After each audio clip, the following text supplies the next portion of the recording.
Dr. Riddick Weber has for 2 years been the assistant professor of pastoral ministry at Moravian Seminary in Bethlehem. He has degrees from Chapel Hill and Duke and University of Virginia. Before coming to Moravian Seminary, he was pastor at Fairview, just down the road from here.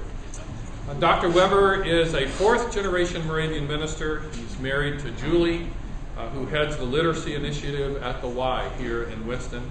He's father to 3 teenage boys, all who are active, and I think all members at Olivet Moravian Church. And we're delighted to have him here. Thank you, Fred.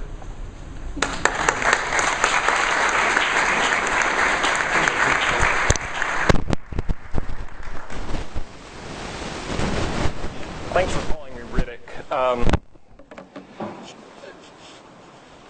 I'm really humbled to be here this morning and just to see everybody that's here. I'm reminded of the passage from Hebrews about the great cloud of witnesses, and so many of you have been important witnesses in my life, and I've known a lot of you at a lot of different stages along the way in my life, and so I am really just honored to be with you here today, and looking forward to what you're doing here over the next month and what that might lead to for you.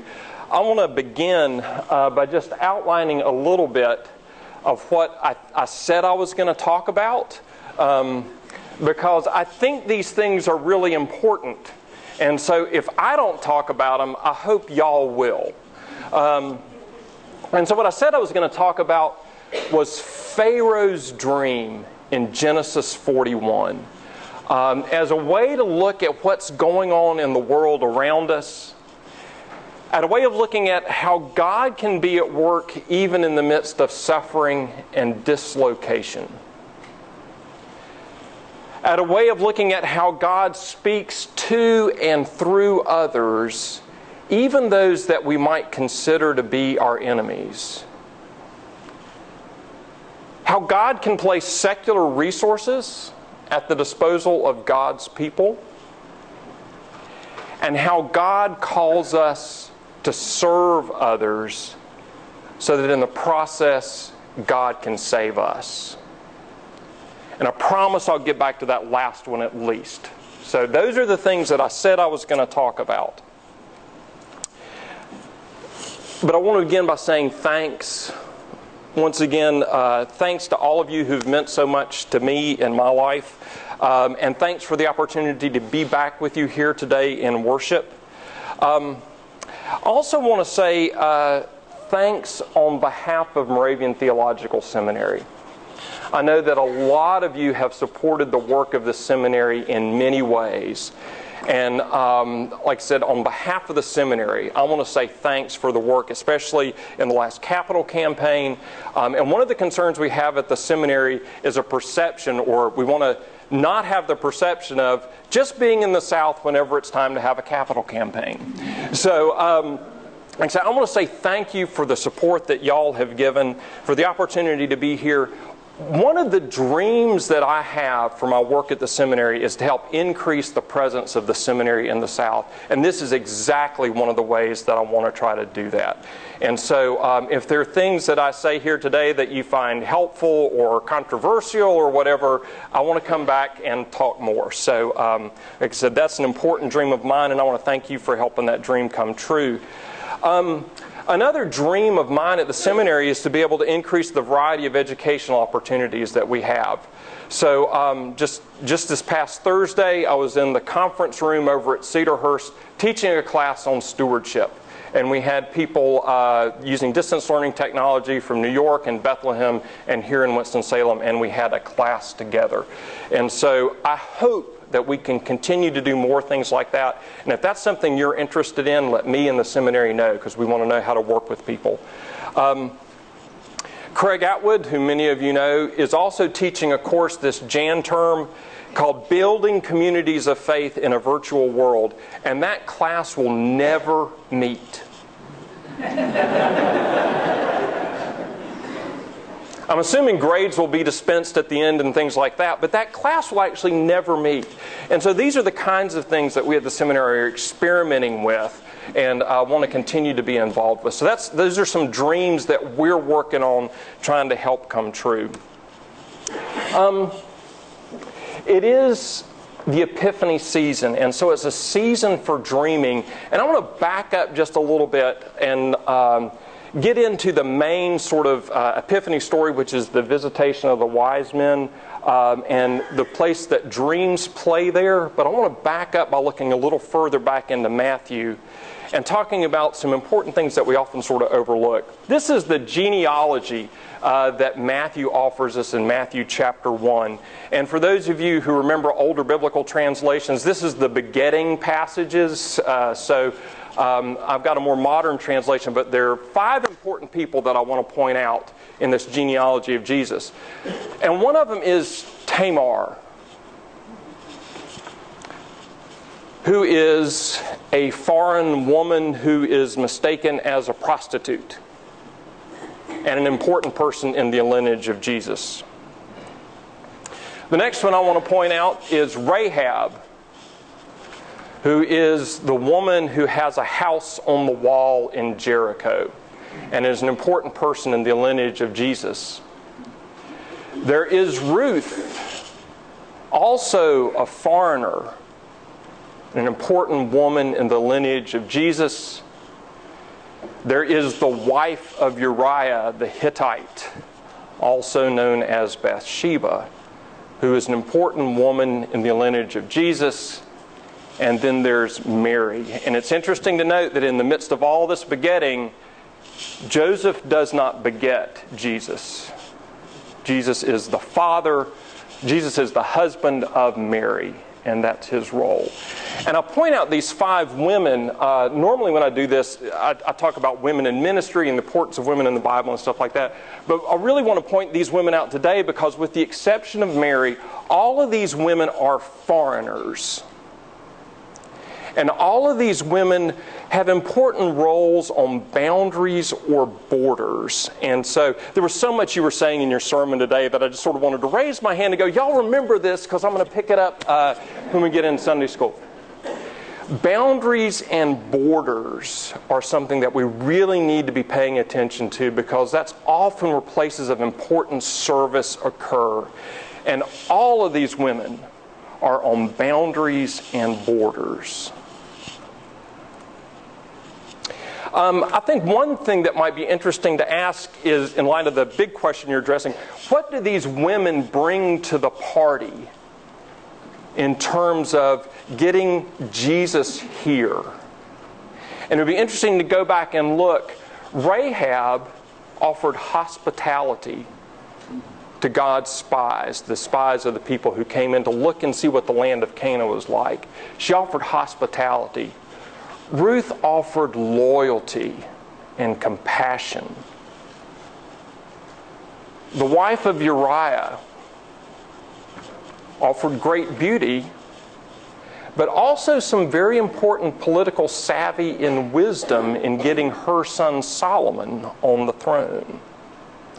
The same thing is true of Tamar.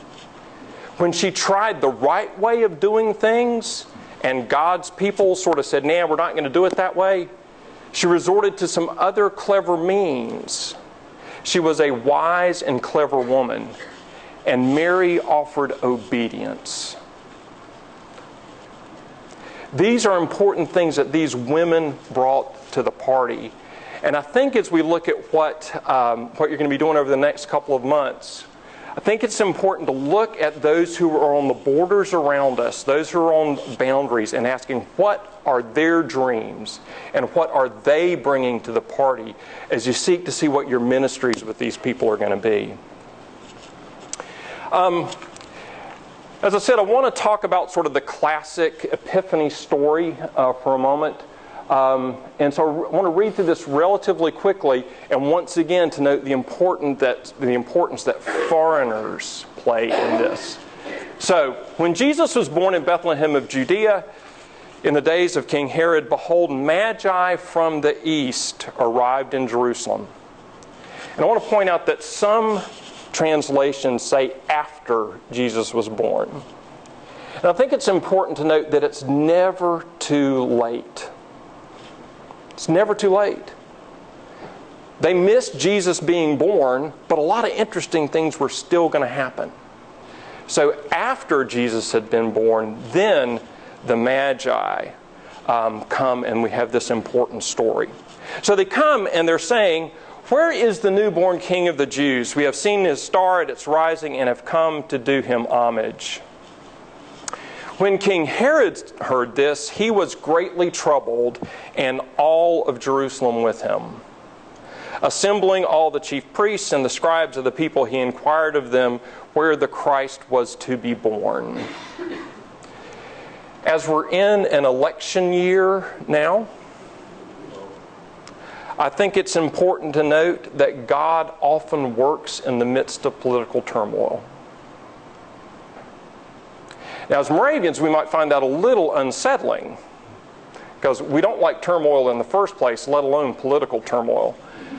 But I do think it's important to note that God is often at work in these times, and it's important to look at who has what to offer to the solutions that we're trying to seek. So, here's what Herod and his court, the official powers, had to bring to the table.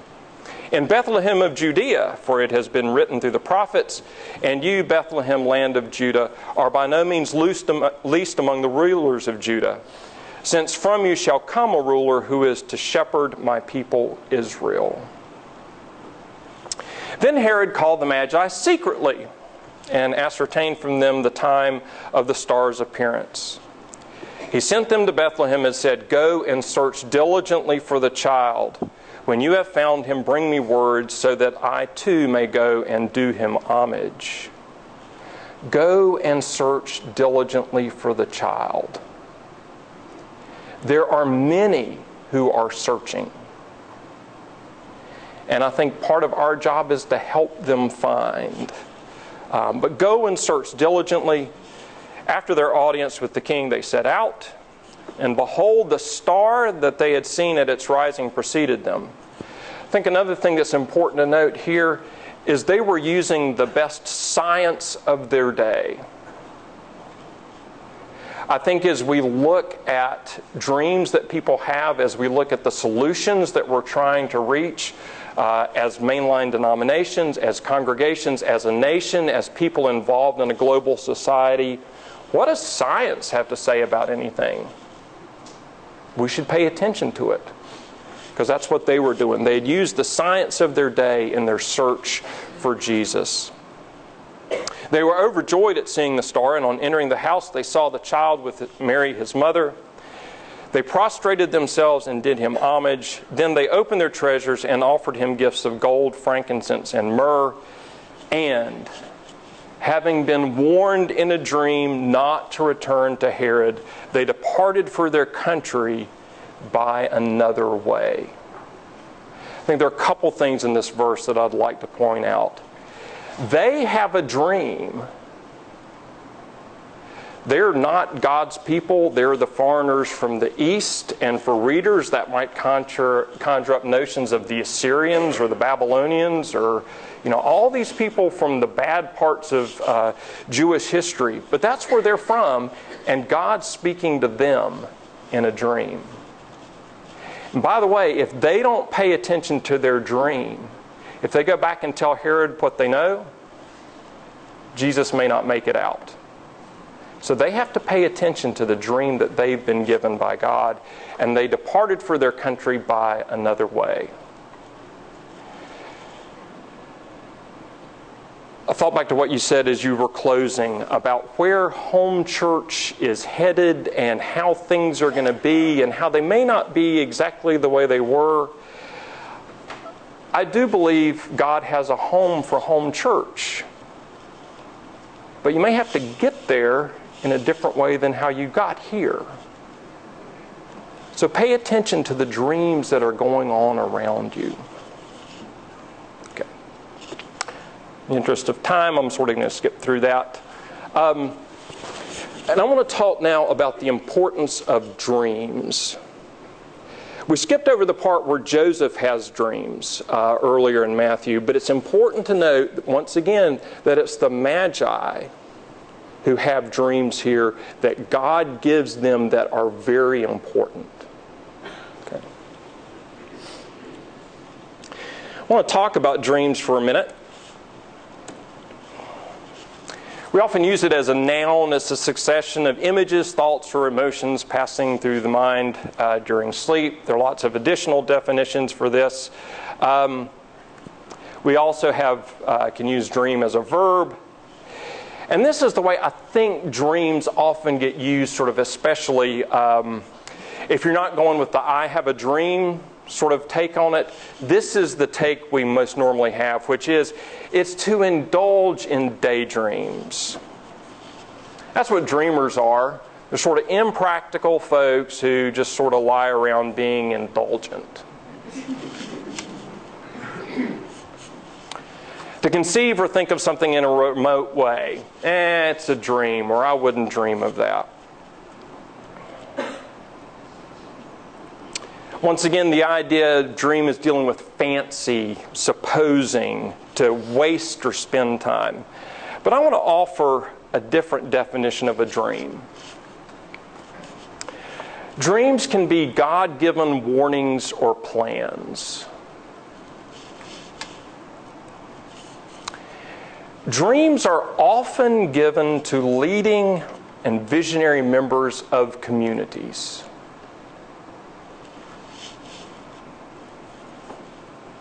But they often require assistance in interpretation.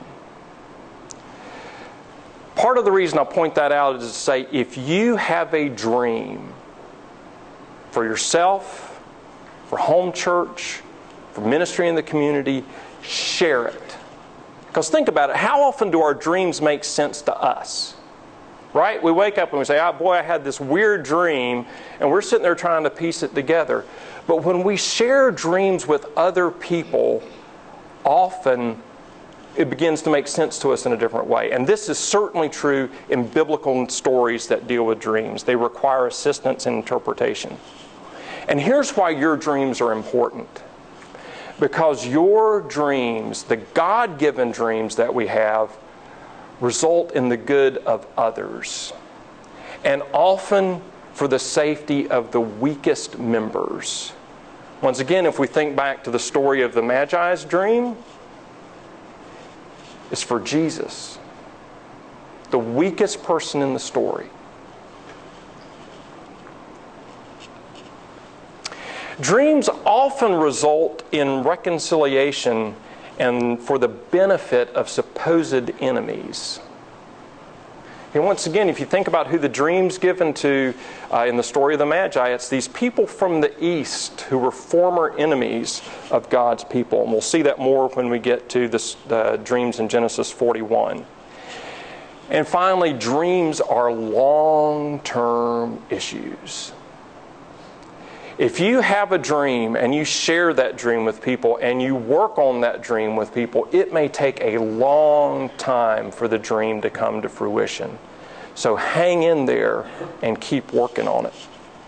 And by the way, that doesn't come from Webster's. That one comes from me. And like I said, that's sort of my take on things we glean from a lot of biblical dreams.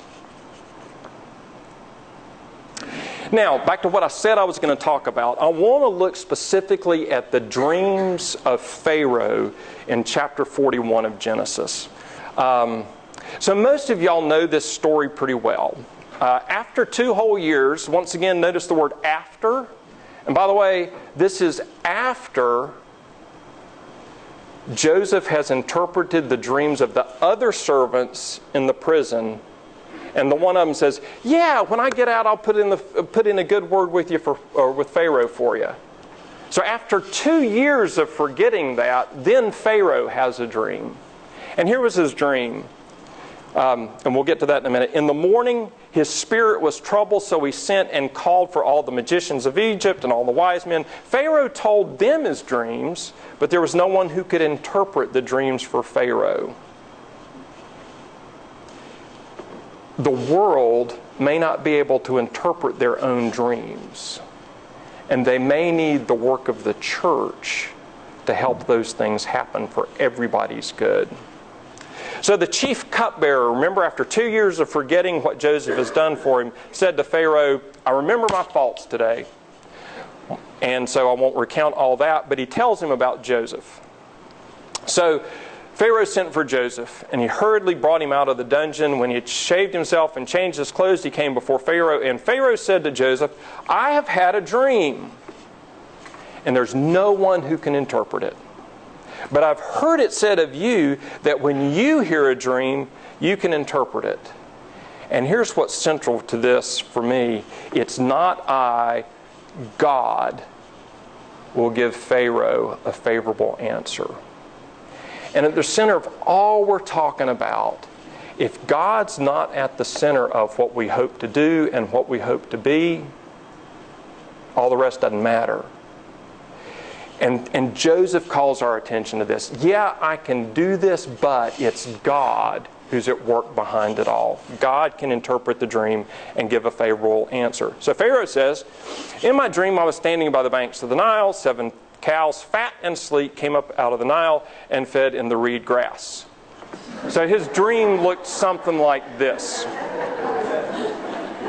That'd freak me out if I saw that too. Pharaoh then said, 7 other cows came up. You know the story. They ate the fat cows. So his dream probably looked something like that. And then I fell asleep a second time.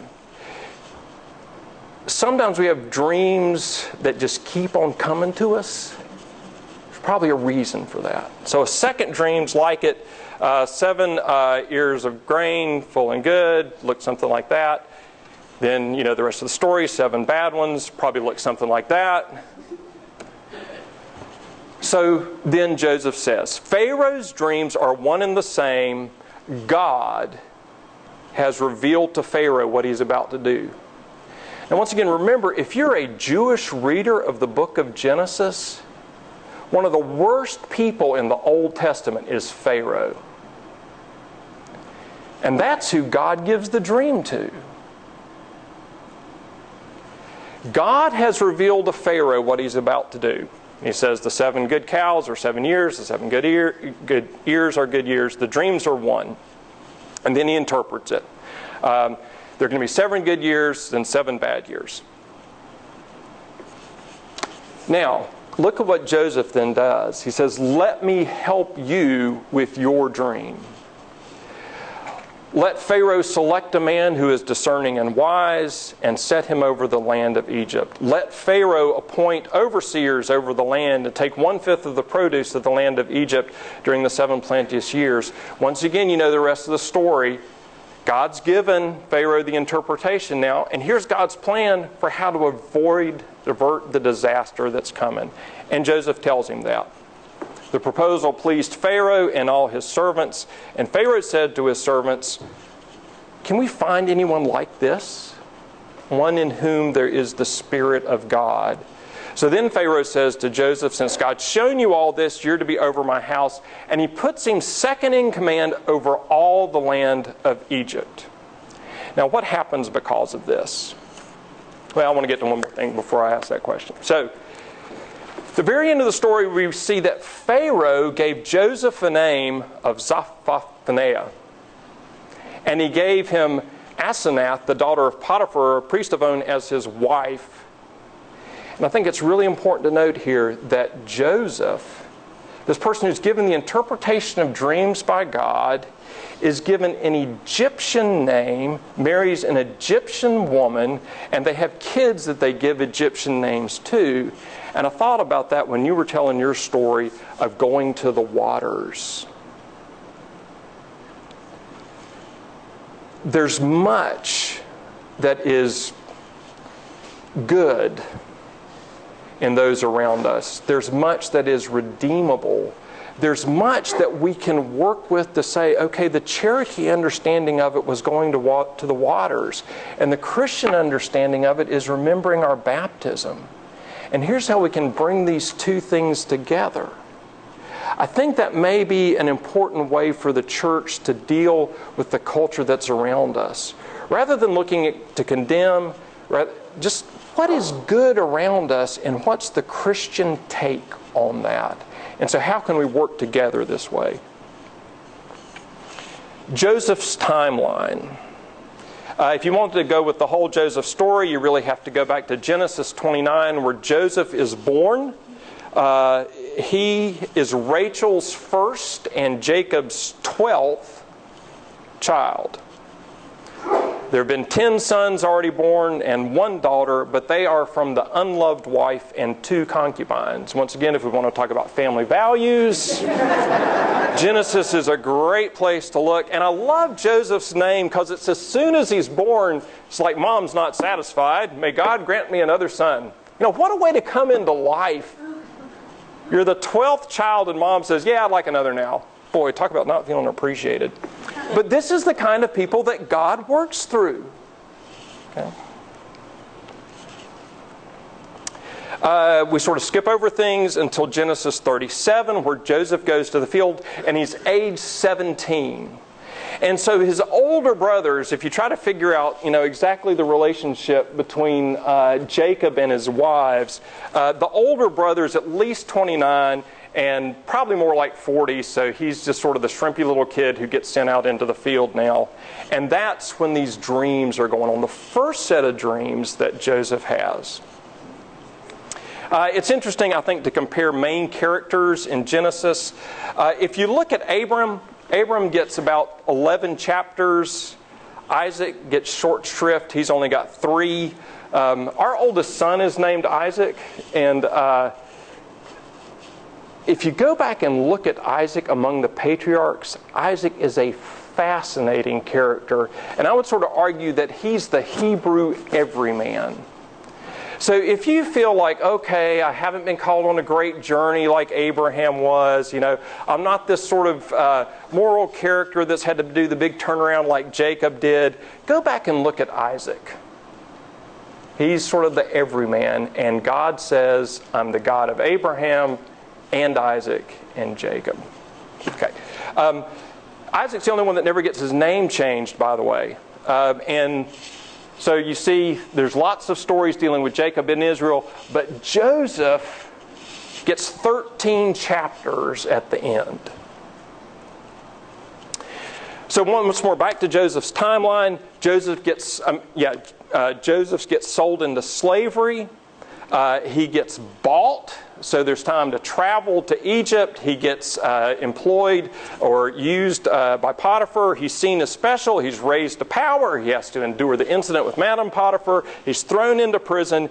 And there, in the worst of the worst situations, Joseph interprets other people's dreams. A little while later, while languishing in prison, there's this chance for the cupbearer to go, wait a minute, I remember this guy. This is who Pharaoh needs to talk to. Then he comes out and he interprets Pharaoh's dream. And then all the stuff that Pharaoh's dream all the things that are in Pharaoh's dream, it takes a while for them to come true. So there's these 7 years of plenty, and then there's these 7 years of famine. And that's what brings all of Joseph's brothers eventually into Egypt. So I've talked about Pharaoh's dream, but early on Joseph has this dream about his brothers bowing down to him and his father bowing down to him and everything like that. And eventually all that happens, but it takes being sold into slavery, working in Potiphar's house, being thrown into prison, interpreting the dreams, 7 good years, 7 bad years. The famine get bad enough for the family to come to Egypt. And my guess is that it probably takes at least 20 years for Joseph's dream to come true. Now I'll say a little bit about Pharaoh's dream. Once again, when you hear Pharaoh, if you're Jewish, it's like, golly, why has God given Pharaoh the dream? But it's Pharaoh's dream that is most important. And here are the things that happen with Pharaoh's dream. Pharaoh's dream saves all of Egypt. Pharaoh's dream saves Joseph. Pharaoh's dream saves Israel. Pharaoh's dream saves the children of Israel, which become the Jewish people. And here's the kicker.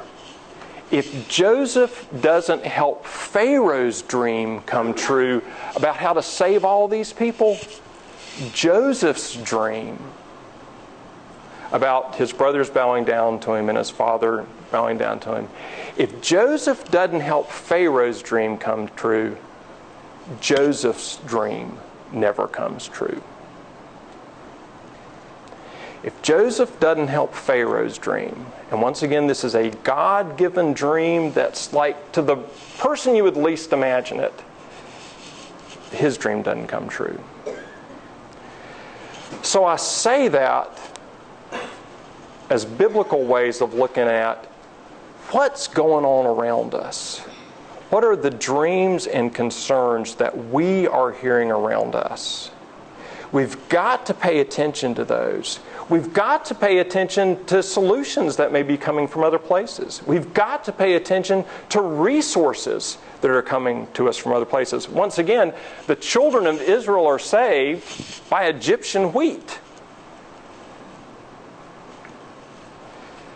I don't know what ministries you're being called to do, but it may be that God's placed resources beyond yourselves that God wants you to work with.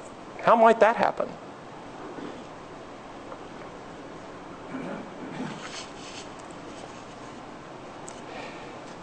So pay attention to what's going on around you.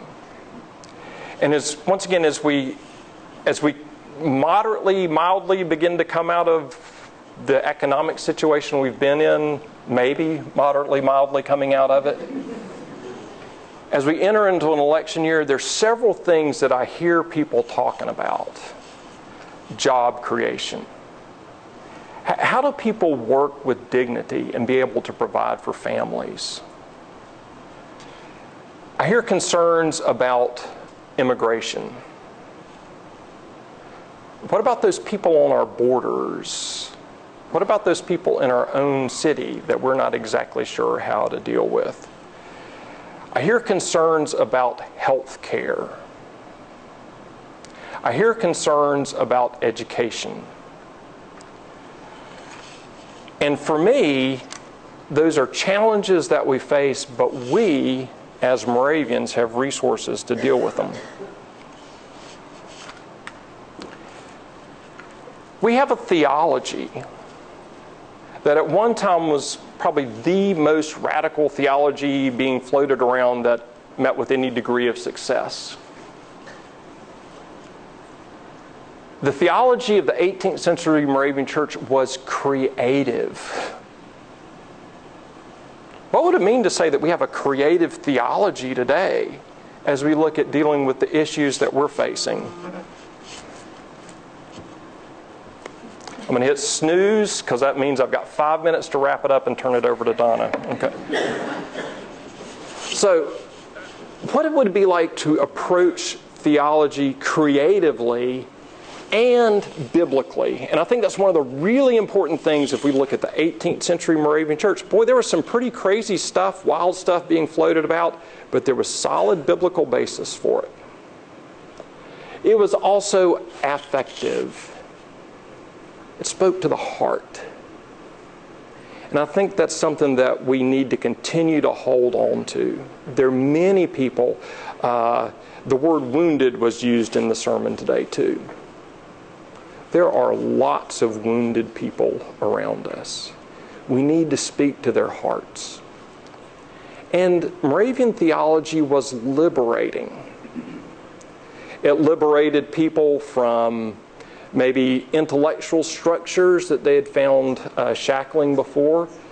It liberated people from, some folks, not all, from social structures that had been limiting. It certainly raised women to positions of power that were unimaginable, and that it took us a long time to recreate once we got away from them. So I think from our history, it's important to look at the theology of the renewal time.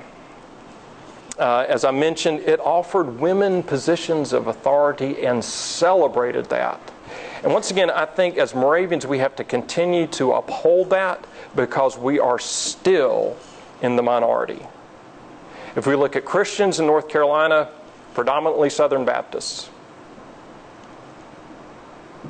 So that means the majority of Christians in North Carolina do not believe in the ordination of women. Okay? If you look worldwide, the Catholic Church does not ordain women.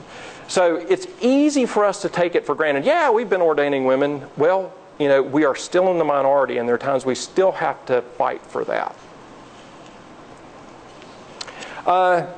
We provided health care that was shared with others. That's an important part of our history. If you read the documents, the Wachovia documents, not only was there a good doctor here, but the good doctor spent a lot of time traveling around to everybody else that needed health care. So we provided for our community, and we shared that health care with others. We promoted education. That is still a major struggle.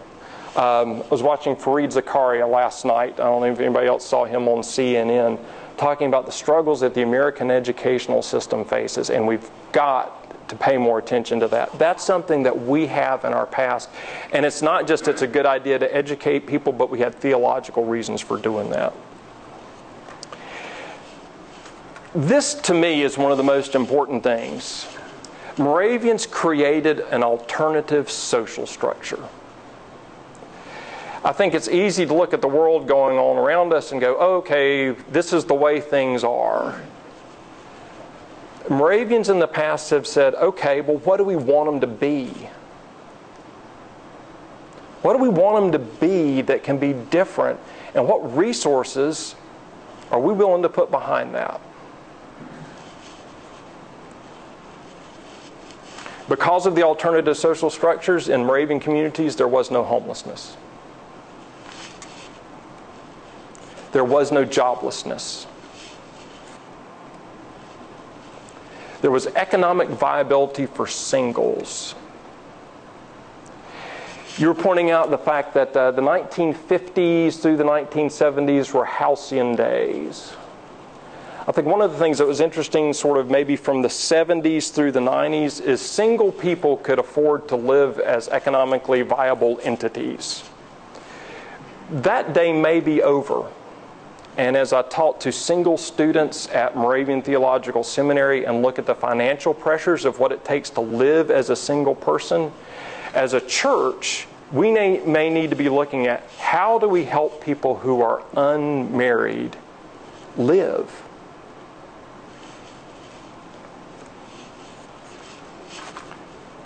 We had care for the chronologically gifted.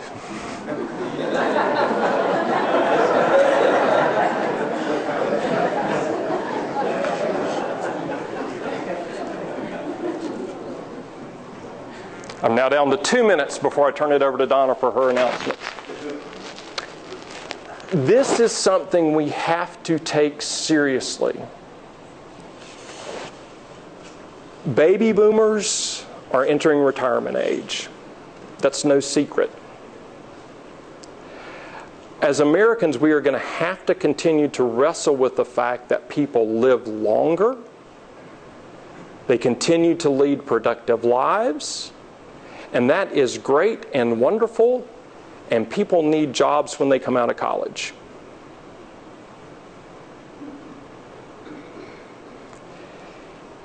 And how we care for these what might seem competing needs within our society, I think is something to pay attention to. As a church in the past, we figured out ways of dealing with this.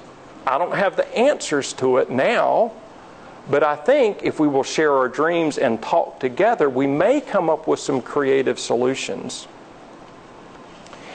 And one thing I would like to say, especially in light of sort of current debates about joblessness and free market systems and all that kind of stuff, is when we look at the 18th century Moravian church, we might say economically it was inefficient. But it was humane. I think as we look forward, as individuals, as people of faith, as Americans, it may be worth asking where our values really are. I wish I had something lighter to end on, but golly, that sounded really powerful, and I know my time's up. So I will throw that bomb out there and then sit down, except to say, I understand that there is lunch following. I would love to continue these conversations. As I pointed out, part of my dream and the current dream for the seminary is we want to be more of a resource for folks here in the Southern Province. So if there's anything that I've said here that you would like to continue, either in terms of personal discussions or group discussions, please contact me, because I would love to hear back from your side of things to some of the things that I've put out here this morning. So thank you very much for your time. I wish you the best of success and wonderful conversations and discussions as you continue in this. God bless.